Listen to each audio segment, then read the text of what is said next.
Essential formula for highest common factor or greatest common divisor. Prime factorization method la enna pannumna product of common prime factor with the least power ரெண்டு நம்பரோட common ஃபேக்டர்ஸை identify பண்ணிட்டு அதோட least பவரால் multiply பண்ணணும்னா நமக்கு highest common factor கிடைச்சிரும். இதே ஈக்ளிடியன் அல்காரிதமில் என்ன method follow பண்ணுவோம்னா highest common factor of a comma b equal to highest common factor of b comma a mod b.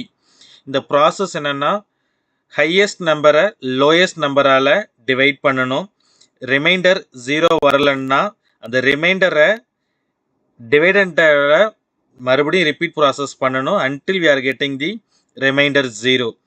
So last non-zero remainder is the highest common factor. HCFக்கும் LCMக்கும் ஒரு relationship இருக்குது.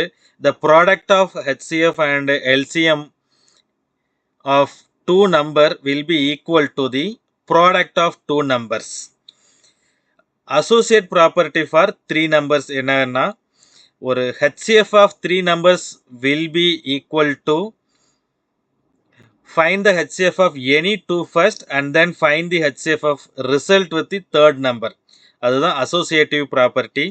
ஒரு ஃப்ராக்ஷனில் number கொடுத்துருக்காங்கன்னா அப்போ HCF எப்படி கண்டுபிடிக்கிறதுனா it is equal to HCF of numerators divided by LCM of denominators.